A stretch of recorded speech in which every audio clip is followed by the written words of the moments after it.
social media, YouTube subscribers. This your girl, Pastor T, for those that don't know me, under the leadership of Bishop Clyde Hart Jr. here in Texas. So check this out. Let's get all that out the way. Those that don't know me, for those that do, let's talk about it Tuesday. I wanted to talk about this. I sent out an email to my email list, just a reminder, and try to make this really, really quick. Just a reminder. If I was to name this particular video, I would name it, "You Are Not an Afterthought." You are not.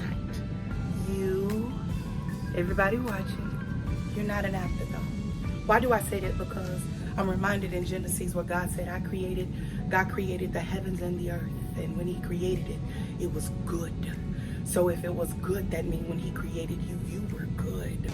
All of your mistakes, all of our mess ups, all of our, walking away from God, all of our giving up moments, whatever it may have been, when God created you, you were not an afterthought.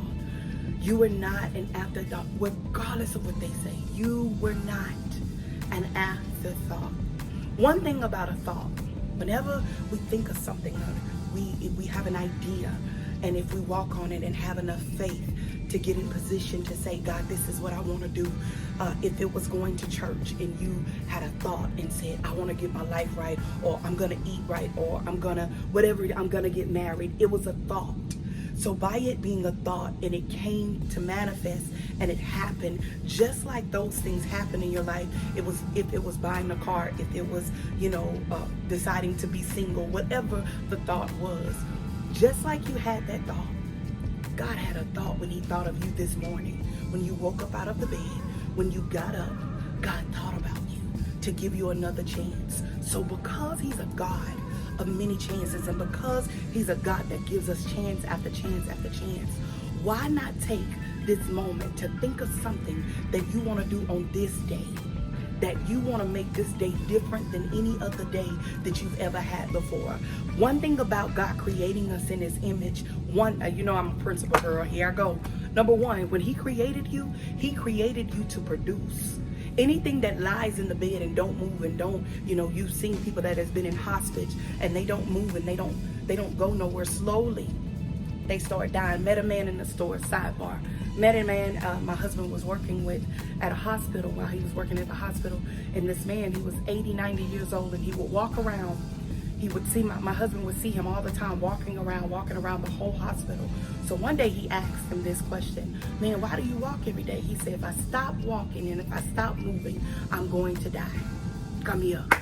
So when God created you, he created you to produce. He created you to do some things. So whatever you thought about, whatever idea that creative idea that was given to you was not given by yourself. It was something that God told you to do. Whatever it is, I can't tell you that. Only you and God know. So when God created you, number one, he created you to produce.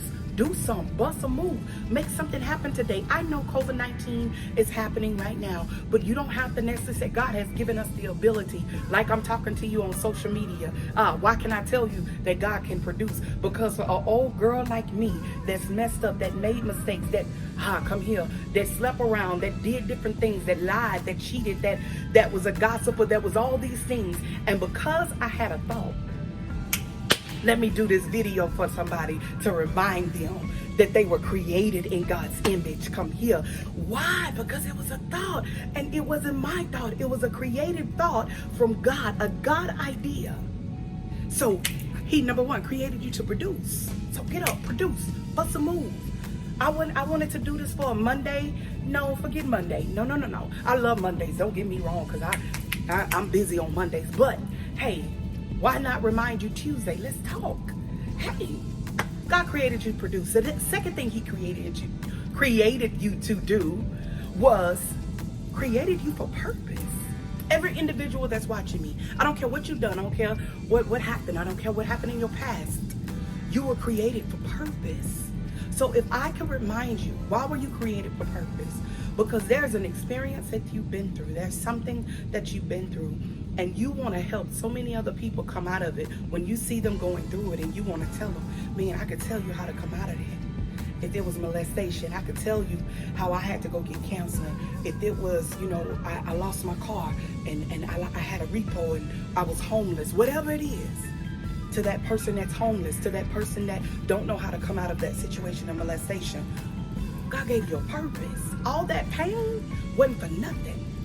Now the question to you today, now that you know that you're not an afterthought, the question to you today, what you gonna do about it? What are you gonna do about it? If you don't remember anything else in this video, remember this. That was a thought when God thought of you this morning. So now it's time for you to walk out on it. Because you are not an afterthought. God thought about you. Love you. Stay blessed.